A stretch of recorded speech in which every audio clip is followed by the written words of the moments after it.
Hello बच्चों, आज हम पढ़ रहे हैं क्लास 9 का चैप्टर 1 संचयन का चैप्टर 1 गिल्लू है। अगर अभी तक आपने मेरे चैनल को लाइक सब्सक्राइब शेयर नहीं किया तो जल्दी से कर दीजिए। स्टार्ट करते हैं गिल्लू चैप्टर के क्वेश्चन आंसर।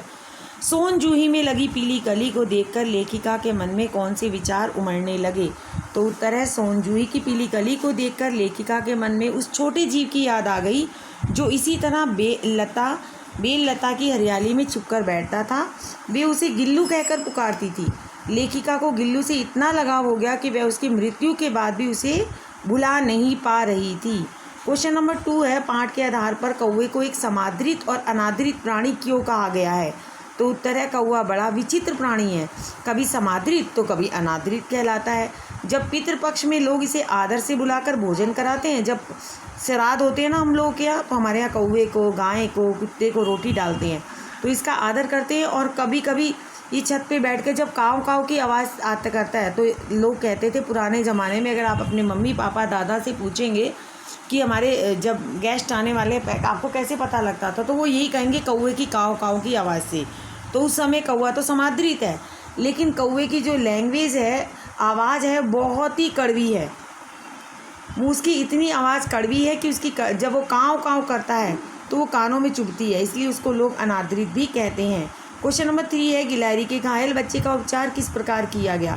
तो उत्तर है गिलहरी के घायल बच्चे को उठाकर पहले लेखिका कमरे में लाई, रुई से रक्त पूछा, उसके घाव पर पेंसिलिन का मलहम लाया, रुई की बत्ती भिगोई, दूध की बूंदें मुंह में डाली, कुछ इधर गिरी कुछ उधर गिरी। जब थोड़ी देर बाद उसके मुंह में बूंदें गई तो वह बिल्कुल अपने आप को स्वस्थ महसूस करने लगा। क्वेश्चन नंबर 4 है, लेखिका का ध्यान आकर्षित करने के लिए गिल्लू क्या करता था? तो उत्तर है लेखिका का ध्यान आकर्षित करने के लिए गिल्लू उनके पैरों के पास सर से पर्दे पर चढ़ जाता था, उतनी ही तेज़ी से फिर नीचे उतर आता था। इस तरह भागम दौड़ करता रहता था तब तक जब तक लेखिका उसे अपने पकड़कर गोद में नहीं उठा लेती थी। क्वेश्चन नंबर 5 है, गिल्लू को मुक्त करने की आवश्यकता क्यों समझी गई? उसके लिए लेखिका ने उपाय क्या किया?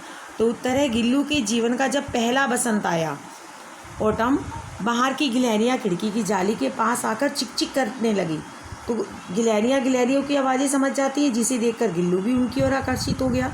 गिल्लू जाली के पास जाकर उन्हें अपनेपन से देखता क्योंकि उन्हीं की जाति के थे। लेखिका को लगा कि अब मुझे गिल्लू को मुक्त कर देना चाहिए। इसके लिए लेखिका ने क्या किया, खिड़की की जाली का एक कोना खोल दिया जिससे गिल्लू बाहर आ सके और अंदर बाहर आ जा सके। क्वेश्चन नंबर 6 है, गिल्लू किन अर्थों में परिचारिका की भूमिका निभा रहा था? तो उत्तर है एक बार लेखिका जब मोटर दुर्घटना में घायल हुई तो कुछ दिनों बाद अस्पताल में रहकर घर आई तो उस समय गिल्लू उनके सिराने पे बैठ जाता, अपने नन्हे पंजों से उनके बालों को सहलाता जैसे कोई सेविका हो। इस तरह वह सच्चे अर्थों में परिचारिका की भूमिका निभा रहा था। क्वेश्चन नंबर 7 है, गिल्लू की किन चेष्टाओं से आभास होने लगा कि अब उसका अंत समय समीप है? तो गिलहरियों का जीवन बच्चों 2 साल का ही होता है, तो गिल्लू के जीवन का भी अंतिम समय आ गया था। 2 साल पूरे हो गए थे। जब 2 साल पूरे हो गए तो उस दिन उसने कुछ नहीं खाया, ना बाहर गया। और जब बहुत दिक्कत आती है, मृत्यु समय आता है, तो आपको पता है दिक्कत तो आती है, फिर भी वह अपने झूले से उतरा, लेखिका के बिस्तर में आ गया और अपने ठंडे पंजों से उसने लेखिका की उंगली पकड़ ली और चिपक गया। उसने जब देखा लेखिका ने तो उसे आभास होने लगा कि अब इसका अंतिम समय समीप आ गया है। क्वेश्चन नंबर 8 है, प्रभात की प्रथम किरण के स्पर्श के साथ ही वह किसी और जीवन में जागने के लिए सो गया। इसका आशय स्पष्ट करना है। तो उत्तर है इस कथन का आशय यह है कि सुबह होते होते गिल्लू की मृत्यु हो गई, वह हमेशा के लिए सो गया ताकि एक नया जीवन पा सके। क्योंकि आपको पता है शरीर मरता है, आत्मा नहीं मरती। आत्मा तो अमर है, गिल्लू के शरीर से निकली और किसी और शरीर में चली जाएगी। तो इसलिए लेखिका को भी विश्वास था कि इसकी आत्मा किसी अन्य रूप में जरूर जीवित होगी। क्वेश्चन नंबर 9 है, सोन जूही की लता के नीचे बनी गिल्लू की समाधि से लेखिका के मन में क्या विश्वास जन्म लिया?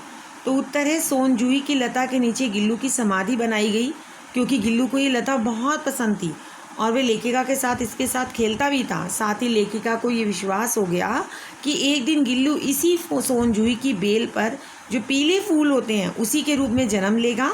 क्योंकि आत्मा अमर है, किसी रूप में जन्म लेगी, तो उसे लगा कि फूल के रूप में जन्म लेगा। इस छोटे से जीव को इस बेल में लगे फूल के रूप में वो फिर देखेगी और इसे संतोष मिलेगा।